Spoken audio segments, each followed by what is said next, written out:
अस्सलाम वालेकुम जनाब, welcome back and yes here with us our special guest. और ये जनाब फिल्मी दुनिया से इनका ताल्लुक है और बहुत ही ज़बरदस्त कुछ लुटे पुटे से ये एक्टर भी हैं, कुछ डायरेक्टर भी हैं, कुछ राइटर भी हैं, म्यूजिशियन भी हैं। जड़ी गल करनी है ध्यान नाल कर ला कुड़िए। अस्सलाम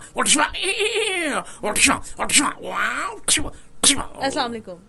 वालेकुम सलाम, की हाल ने? बिल्कुल ठीक ठाक, आप कैसे हैं? जिमें छट के गई से यहाँ। अच्छा, मैंने तो आपको ठीक छोड़ा था, आप मुझे लगता है पागल खाने का चक्कर लगा के आए हैं। पागल खाना ही कर दिता है, जो फिल्मा नहीं बनन गया ते मिट्टी खा खा के पागल ही होवांगे। अच्छा, कुछ हम फिल्म इंडस्ट्री के डाउनफॉल की तरफ भी आएंगे। आप मुझे अपने नाम से जरूर असलम राही मेरा नाम है। Aslam Rahi. Done done done. आप बैकग्राउंड म्यूजिक भी साथ साथ देते हैं मूवीज में? और जनाब जिन्नी बचत कर लो नहीं चंगा होंदा है। अच्छा। बंदा इसलिए बचत जरा करने से करने बैकग्राउंड की भी बचत हो जाए। म्यूजिक भी मैं अपना सही है। तो जनाब इस वक्त हमारे साथ असलम राही मौजूद हैं, जो कि एक बहुत ज़बरदस्त एक्टर भी हैं। और as I told you before, इनका इंट्रोडक्शन तो मैंने आप के साथ स्टूडियो च जनाब उत्थे ही जम्मे पले हैं जनाब। वो छोटे तो हो गए, बचपन दे पहले पार्ट किए सन। अच्छा, फिर बड़े हो गए, लेकिन बड़ी बड़ी इंडस्ट्रियां दी यादां वाबस्ता ने जी साडे नाल। अच्छा, आपने शुरुआत कहाँ से की? मैं जी बचपन दे पार्टां चो। अच्छा अच्छा, मैं पहले सुल्तान रेज़ साहब दा बचपन दा पार्ट भी करता रहा। सही। तो फिर उस तो बाद जी फिर मैं किस एज से आप आए फिल्म इंडस्ट्री में? फिल्म इंडस्ट्री में आपकी अखा खुलती जी मैं छड़ गए सन घर वाले। अच्छा, मैं बहुत शरारती होंदा सा, घर दे भांडे तोड़दा सा। उन्होंने कहना साडे वास दा रोग नहीं, इन्हू इत्थे छड़ आओ।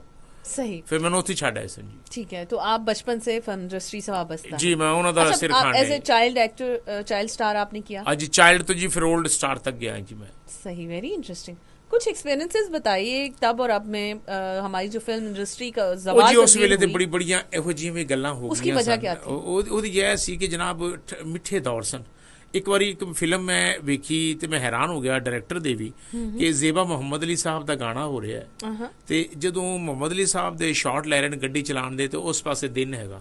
अच्छा। ते जदों जेबा मैडम दे शॉट लेने ते इधर रात हैगी है। अच्छा। मैं हैरान हो गया भी साडे मुल्क च केड़ा शहर है जित जी एक पासे दिन है ते दूजे पासे रात है। अच्छा, ये कौन सी मूवी की बात कर रहे हैं आप? एक हैगी सी पुरानी फिल्म सी, ब्लैक एंड व्हाइट दौर दी। एक पासे बिल्कुल दिन है ते एक पासे बिल्कुल अंधेरी रात है। ते बिल्कुल एवें हो गया जिवें सड़क क्रॉस करो ते अजमान है ते इस पासे शारजा है।